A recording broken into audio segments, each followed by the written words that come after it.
I'm Nick doing stuff, and today we're going to change the rear differential fluid on this Polaris Hawkeye 300. Here are the things that we need to get this job done. First, some AGL fluid from Polaris, that's gear case lubricant, a floor jack, a fluid transfer pump, this is optional but I highly recommend it, a drip pen for the old oil, and a 15mm wrench. Now let's get started. Okay, so now we're going to change the rear transmission fluid. And to do that, there are two plugs back here. So the first one is actually the fill plug. So you want to make sure you can get that open before you actually drain out all the fluid. Because otherwise you'll be in a world of hurt. So that's what we're going to do first. We're going to try to get this off. Hopefully this goes relatively easily. And it did. Only smashed my finger a little bit. There we go. So this is the fill plug. Now we can get that open so easily. As you can see, some fantastic design by Polaris here. It's damn near impossible to get a wrench in on this bolt, and it's not exactly an easy turner where I can get my fingers in there. Let's see here.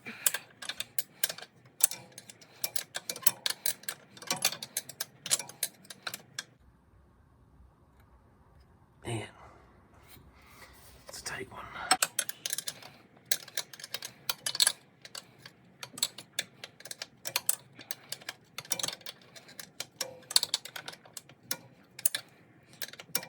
No joke. Look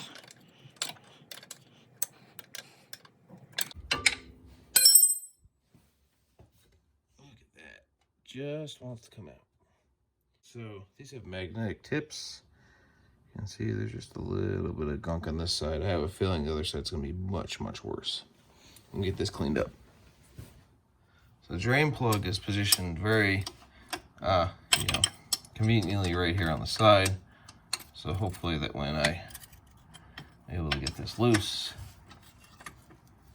it will dump right into my pan that I have set up. But it looks like you can't see a darn thing.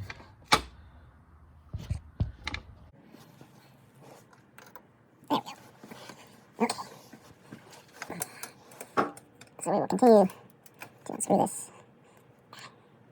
Just a little too hard for me. Again, this is the Polaris Hawkeye 300. I made it in 2006 and 2007. Then I believe they basically kept this same body and frame and everything, but turned it into a Sportsman for a couple of years. I think they made a Sportsman 300 and 400 in 2008 and 2009 that were made on this platform. So this should apply to them too. Man, we're almost there. I think we're just about ready. Yep. Phew. That one came out strong. Okay, so there's our plug. Plug actually looks pretty good here. You got a rubber seal. It's kind of worked its way down as I was unscrewing it there. We'll get that worked back. This looks really good, actually. Okay, so we're all drained. I'm gonna put the drain plug back in.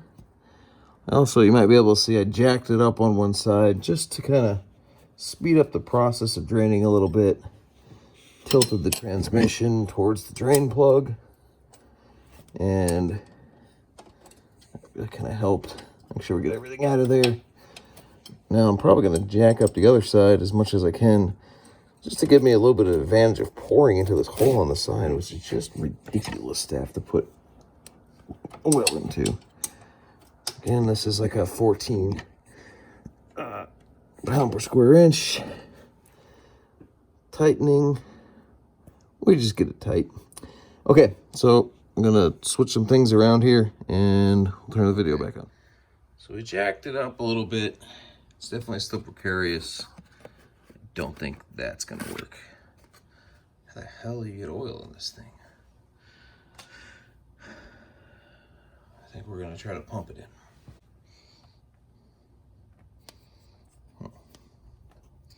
That should work.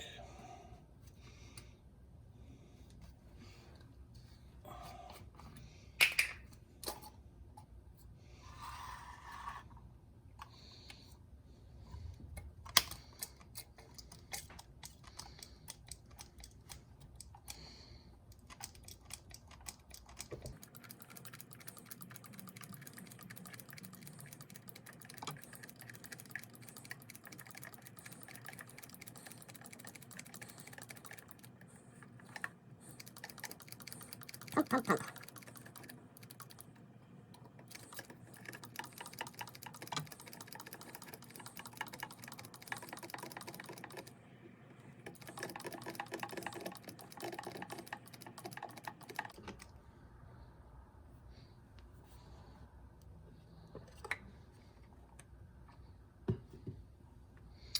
Just kind of checking how much we've used here at the bottom. I think that's about right.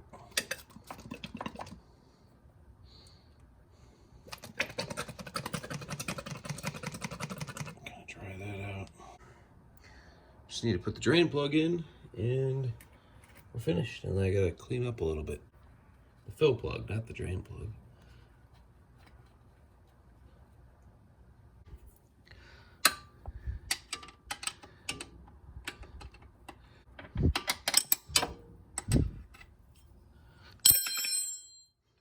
This thing's so slippery.